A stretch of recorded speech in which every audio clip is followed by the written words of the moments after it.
Assalamualaikum warahmatullahi wabarakatuh. Kami dari kelompok 3 akan mempresentasikan hasil diskusi kami mengenai sifat kimia lemak dan minyak yang beranggotakan Eliana Trisnawati, Silky Hanifah, Nur Fadila, saya sendiri Suji Lestari, dan Tara Mailoria. Yang pertama akan dijelaskan oleh Silky Hanifah. Kepada Silky dipersilahkan. Beberapa sifat kimia penting lemak atau minyak yaitu 1. Bilangan ester. Bilangan ester adalah bilangan yang menyatakan jumlah berapa miligram KOH yang diperlukan untuk menyabunkan ester yang ada dalam 1 gram minyak atau lemak. Tujuan penentuan bilangan ester atau asam lemak terikat yaitu untuk menghitung gliserol yang teresterkan. Jadi, bilangan ester merupakan suatu ukuran kadar ester yang terdapat dalam minyak atau lemak. Penentuan bilangan ester merupakan salah satu metode volumetri. Banyaknya asam organik yang bersenyawa ester. Bilangan ester berhubungan dengan bilangan asam dan penyabunan. Bilangan ester bisa dihitung sebagai selisih antara bilangan penyabunan dengan bilangan asam. Bilangan ester dapat menunjukkan mutu minyak karena semakin tinggi bilangan ester, maka semakin banyak komponen pembentuk aroma minyak. Senyawa ester merupakan senyawa golongan oksigenatif hidrokarbon yang merupakan senyawa penyebab bau wangi pada minyak. 2. Bilangan asam lemak bebas. Asam lemak bebas adalah asam lemak yang berada sebagai asam lemak bebas tidak terikat sebagai trigliserida. Asam lemak bebas dihasilkan oleh proses hidrolisis dan oksidasi, biasanya bergabung dengan lemak netral. Hasil reaksi hidrolisa minyak adalah gliserol dan asam lemak bebas. Reaksi ini akan dipercepat dengan adanya faktor-faktor panas, air, keasaman, dan katalis atau enzim. Semakin lama reaksi ini berlangsung, maka semakin banyak kadar asam lemak bebas yang terbentuk. Asam lemak bebas atau free fatty acid atau FFA dihasilkan oleh proses hidrolisis dan oksidasi. Reaksi ini akan dipercepat dengan adanya air yang terkandung dalam bahan pangan yang digoreng menyebabkan terjadinya reaksi hidrolisis antara air dan minyak goreng. Semakin tinggi frekuensi pemakaian minyak goreng, maka kadar asam lemak bebas semakin meningkat. Asam lemak bebas sangat berkaitan dengan mutu suatu minyak. Kandungan asam lemak bebas yang tinggi menyebabkan mutu minyak menjadi rendah. Pengujian FFA atau free fatty acid berfungsi untuk mengetahui kandungan asam lemak bebas yang terkandung di dalam minyak goreng. Kadar FFA di dalam minyak menunjukkan tingkat kerusakan minyak goreng akibat pemecahan triasilgliserol dan oksidasi asam lemak. 3. Bilangan penyabunan. Angka penyabunan adalah angka yang menunjukkan jumlah miligram KOH yang dibutuhkan untuk menyabunkan 1 gram minyak. Besarnya angka penyabunan tergantung dari massa molekul minyak. Semakin besar massa molekul, maka semakin rendah angka penyabunannya. Angka penyabunan menunjukkan berat molekul lemak, di mana minyak yang disusun oleh asam lemak berantai karbon yang pendek mempunyai berat molekul yang relatif kecil, akan mempunyai angka penyabunan yang besar dan sebaliknya. Bila minyak itu mempunyai berat molekul yang besar, maka angka penyabunan relatif kecil. Materi selanjutnya akan dijelaskan oleh teman saya, Eliana.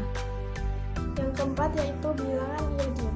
Bilangan iod merupakan suatu ukuran dari ketidakjenuhan minyak dan lemak. Bilangan iod adalah jumlah gram iod yang dapat diikat oleh 100 gram lemak. Indikator dari bilangan iod menunjukkan derajat ketidakjenuhan minyak dan lemak yang mengekspresikan jumlah iodium yang dapat diabsorpsi.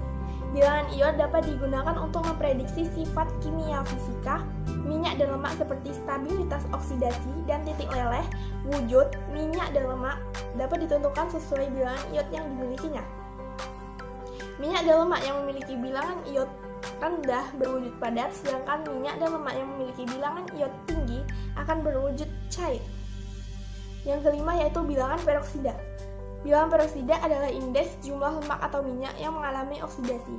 Angka peroksida sangat penting untuk identifikasi tingkat oksidasi minyak atau lemak. Minyak yang mengandung asam lemak tidak jenuh dapat teroksidasi oleh oksigen yang menghasilkan suatu senyawa peroksida. Cara yang sering digunakan untuk penentuan angka peroksida adalah dengan metode titrasi iodometrik. Bilangan peroksida didefinisikan sebagai jumlah MEQ peroksida dalam setiap 1000 gram atau 1 kg minyak atau lemak. Bilangan peroksida ini menunjukkan tingkat kerusakan minyak atau lemak. Bilangan peroksida adalah nilai terpenting untuk menentukan derajat kerusakan pada minyak atau lemak. Bilangan peroksida adalah jumlah peroksida yang terdapat dalam contoh, dinyatakan dengan istilah miligram oksigen aktif per gram yang mengoksidasi Kl pada suhu kamar. Asam lemak tidak jenuh dapat mengikat oksigen pada ikatan rangkapnya sehingga membentuk peroksida. Peroksida ini dapat ditentukan dengan metode iodometrik. Bilangan peroksida yang tinggi mengidentifikasikan minyak atau lemak yang sudah mengalami oksidasi. Namun, pada bilangan peroksida yang rendah bukan selalu menunjukkan kondisi yang masih dini. Prinsip penetapan bilangan peroksida adalah larutan contoh yang dilarutkan dengan campuran asam asetat glasial, alkohol 95%, kloroform, lalu direlasikan dengan 1 gram Kl dan dibiarkan di tempat gelap selama 30 menit. Sambil dicampur lalu ditambah 50 ml air. Iodium yang dibebaskan dititrasi larutan standar natrium tiosulfat 0,02. Keenam yaitu bilangan Richard-Meisel. Bilangan Richard-Meisel adalah jumlah volume NaOH 0,1 N dalam mili yang digunakan untuk menetralkan asam lemak yang menguap dan larut dalam air, yang didapat dari penyulingan 5 gram minyak atau lemak pada kondisi tertentu. Cara penetapan bilangan Richard-Meisel adalah dengan cara memanasi larutan KOH dalam gliserol sampai terjadi penyaburan yang sempurna. Campuran kemudian diasamkan dengan asam sulfat, kemudian didestilasi. Pada waktu destilasi telah sempurna, sisa destilasi disaring dari asam-asam yang larut dalam air, terdapat pada sisa-sisa saringan yang dinetralkan dengan mempergunakan larutan KOH 0,1 N. Asam lemak yang mudah menguap adalah iritan asam lemak yang terdiri dari asam butirat sampai asam miristat C4 sampai C14. Ketujuh, bilangan Polensky. Nilai Polensky atau juga dikenal sebagai bilangan Polensky adalah nilai yang ditentukan saat memeriksa lemak. Ini adalah indikator seberapa banyaknya lemak volatil yang dapat diekstraksi dari lemak melalui saponifikasi. Ini sama dengan jumlah mililiter 0,1 larutan alkali normal yang diperlukan untuk netralisasi asam lemak volatil yang tidak larut dalam air yang disuling dan disaring dari 5 gram lemak tersabunkan yang diberikan. 8. Bilangan Hechner. Bilangan Hechner adalah presentasi jumlah asam lemak yang tidak larut dalam air, juga termasuk bahan-bahan yang tidak tersabunkan yang terdapat dalam 100 gram minyak atau lemak. Prosedur penentuan bilangan Hechner yaitu sabun yang diperoleh dari penentuan bilangan penyabunan dilarutkan dengan air panas setelah sebelumnya menguapkan alkohol yang masih tertinggal terlebih dahulu. Lalu, memindahkan sabun yang dilarutkan tadi ke dalam gelas piala. Tambahkan 10 ml HCl pekat dan dipanaskan sampai semua asam lemak naik ke permukaan, lalu didinginkan. Cairan ini disaring dengan kertas saring yang telah ditimbang. Pertama, asam lemak yang masih dalam gelas piala dicuci dengan air panas, kemudian didinginkan dan disaring. Kedua, asam lemak yang ada pada kertas saring dicuci dengan air dingin. Yang ketiga, setelah dipindahkan pada gelas lainnya yang telah ditimbang kemudian dikeringkan pada suhu 100-105. Keempat, setelah didinginkan lalu ditimbang presentase asam lemak yang tidak larut dalam air dan bahan yang tidak tersabunkan. Yang kesembilan, bilangan tak tersabunkan. Bilangan tak tersabunkan yang pertama, materi tidak tersabunkan adalah senyawa-senyawa yang sering larut dalam minyak, namun tidak dapat disabunkan dengan larutan alkali atau KOH atau NaOH. Tempat di dalamnya yaitu alkohol suhu tinggi, sterol, zat warna, hidrokarbon. Cara pengujian ini digunakan untuk semua minyak dan lemak hewani baik maupun nabati, tetapi tidak sesuai untuk minyak dan lemak dengan kadar materi tidak tersabunkan relatif tinggi, misalnya seperti minyak dari hewan laut. Yang kedua, materi tersabunkan tidak bereaksi dengan KOH dan termasuk kelompok lipid non-gliseridik, antara lain hidrokarbon rantai panjang, sterol vitamin yang larut dalam lemak, antioksidan dan antioksidan alami, alkohol, aldehid, keton, serta senyawa ester rantai panjang. Yang ketiga, penetapan materi tidak tersabunkan dilakukan berdasarkan prinsip like dissolved like. Senyawa nonpolar akan tertarik pada pelarut nonpolar dan sebaliknya, senyawa polar akan tertarik pada pelarut polar. Proses pendahuluannya adalah pemisahan materi tidak tersabunkan dengan materi tersabunkan melalui reaksi penyabunan. menggunakan larutan KOH sebagai basa, lalu sabun yang terbentuk dipisahkan secara ekstraksi menggunakan pelarut nonpolar dan heksan. Pelarut nonpolar ini akan menarik materi yang tidak tersabunkan. Selanjutnya, pelarut nonpolar ini diuapkan untuk mendapatkan reduksi berupa campuran dari materi tidak tersabunkan dan sisa asam lemak. Yang keempat, untuk mengetahui kandungan materi tidak tersabunkan, maka residu ini dititrasi dengan larutan KOH sehingga sisa sabun asam lemak yang diketahui jadi. Materi tidak tersabunkan adalah selisih berat residu dengan berat basa sisa asam lemak dengan suatu gram minyak atau lemak. Dengan rumus materi tidak tersabunkan dikurang BR dikurang BX dikali 100 per B, di mana keterangannya BR sama dengan berat residu atau gram, BA sama dengan berat asam basa atau gram, B sama dengan berat sampel per gram. PPT selanjutnya akan dibacakan oleh Tari.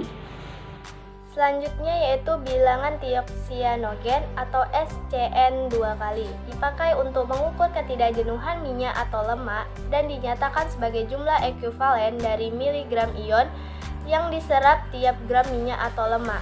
Bilangan tioksianogen ditentukan berdasarkan sifat selektif dan adisi parsial atau keterkaitan pemutusan ikatan rangkap menjadi tunggal dari pseudonalogen atau tioksianogen yang diserap oleh asam lemak tidak jenuh seperti linoleat dan linolenat tidak sama dengan jumlah ion yang diserap. Maka dengan mengukur jumlah tioksianogen dan ion yang diserap dapat ditentukan komposisi minyak atau asam lemak. Dengan rumus bilangan cyanogen sama dengan B dikurang S dikali N dikali 12,69 per G, dengan keterangan B adalah jumlah mili Na2S2O3 untuk titrasi blanko, S adalah jumlah mili Na2S2O3 untuk titrasi sampel, N adalah normalitas Na2S2O3, G adalah berat sampel yang dinyatakan dalam gram, 12,69 adalah 1/10 dari berat atom iodium.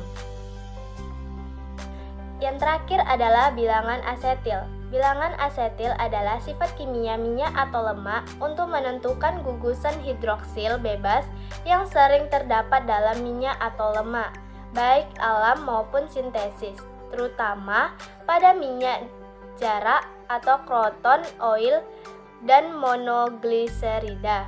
Bilangan asetil ini dinyatakan sebagai jumlah miligram KOH yang dibutuhkan untuk menetralkan asam asetat yang diperoleh dari penyabunan 1 gram minyak atau lemak atau lilin yang sudah diasetilasi. Bilangan asetil dapat dihitung dengan SA dikurang SB per 1000 dikurang 0,00075 SB dengan keterangan SA adalah bilangan penyabunan sampel setelah asetilasi, SB adalah bilangan penyabunan sampel setelah asetilasi. Demikianlah hasil diskusi kami dari kelompok 3. Apabila ada salah kata kami mohon maaf. Kami akhiri. Assalamualaikum warahmatullahi wabarakatuh.